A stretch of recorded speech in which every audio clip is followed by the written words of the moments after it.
Assalamualaikum hormatly Muqat Xabarchi kanal talçıları. Bugünkü 14-iyun 2025-yıl biz Batken oblasının Batken şaharına geldik. Şol jerde 1985-yılkı ballarının ынтымақ жана биримдик oyunu болуп жатат эртең 14-15-inde. Бүгүн даяргерчилик болуп жатат экен. Эртең 7 дубанын балдары келет, 1985-yıl балдар. Азыр Борбордук аянтында Баткендин Борбордук аянтына кыргыз үйлөр тигилип жатат. Урматтуу бизден алыстабай лайк басып, комментарий жазып коюңуздар. Ошол менен бирге бизге дем берүүчү болгон Нока шаарына компаниянын банктын жигиттерине, жигит кыздарына терең ыраазычылык билдиребиз. Бизге спонсор болуп дайыма колдоп кубаттап жүрөт. Барыңыздарга Баткен шаарынан жалындуу салам айтмакчыбыз. Бизден алыстабай лайк басып, комментарий жазып коюңуздар. Андачы дагы көрсөтөбүз, бизден алыстабай туруңуздар. Batkendin 1985-yıl жигиттери кызматта. Бүгүн келдик, ошол жерге 14-iyun күнү келдик. Эртең 15-iyun күнү ушул жерде ынтымак жана биримдик 1985-жылкы жети тубанын балдарынын жолугушуусу болот. Ынтымак жана биримдик достук боюнча оюндар болот, иш-чаралар болот. Ошол жерден маалымат алабыз. Муртугундар 8-те боз үй тигилип тур, караңыздар. Баткен шаарында Борбордук аянтына 8-те кыргыз үй боз үй тигилип тур.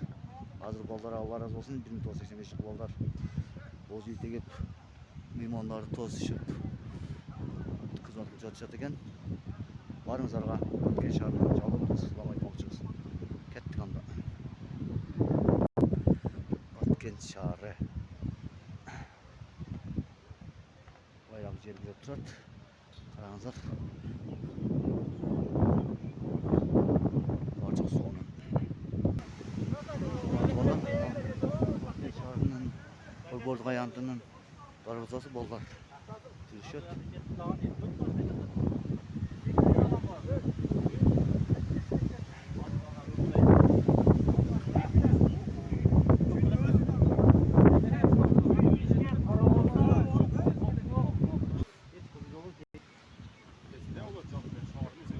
Balları. Maşallah. Assalamualaikum. Bağını karacığını zahmet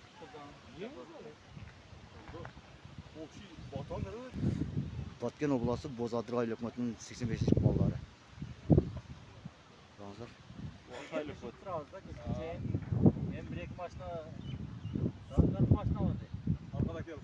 Assalamualaikum ana. 85 balları mı ana? Batken oblası. Muqat. Muqat, добро пожаловать в Баткенге. Қалада балдар, ош бал. Sağ ol başlar.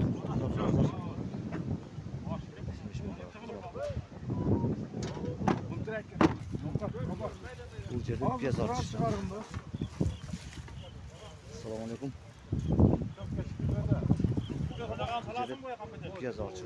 Баткенге неге жиылдыңдар? Kızmat күчтүү болду. Bu жерде сауыз басылып жатқан.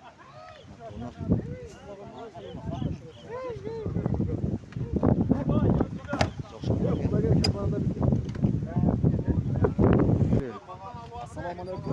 Bizning atımız maqsad 1985-yılımız. Ana bugun Xudo xolasa 1985-yıllardan 7 oblastın balları gelip boşaldı. Kütüş için mana ballar hizmet kılacak. Allah razı olsun. Yol İkram Müslümin'in 6 sıfat negizinde geledi. İkram Müslümin sıyırmat dep Müslümanların başını biriktirүү deyt.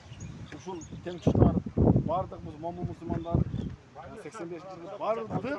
7 oblastın başını biriktirip uşul Batken oblasına çakırdık. 85'ler hoş geldiniz. Allah razı olsun. Ana özünüz qaysı aile hükümetinden? Ben özüm Karabağ Aile Hükümeti. Batken oblasına karıştı Karabağ Aile Hükümeti. Allah razı olsun. Batmanlar. Bizden alsay turumuzlar daha koşuyoruz.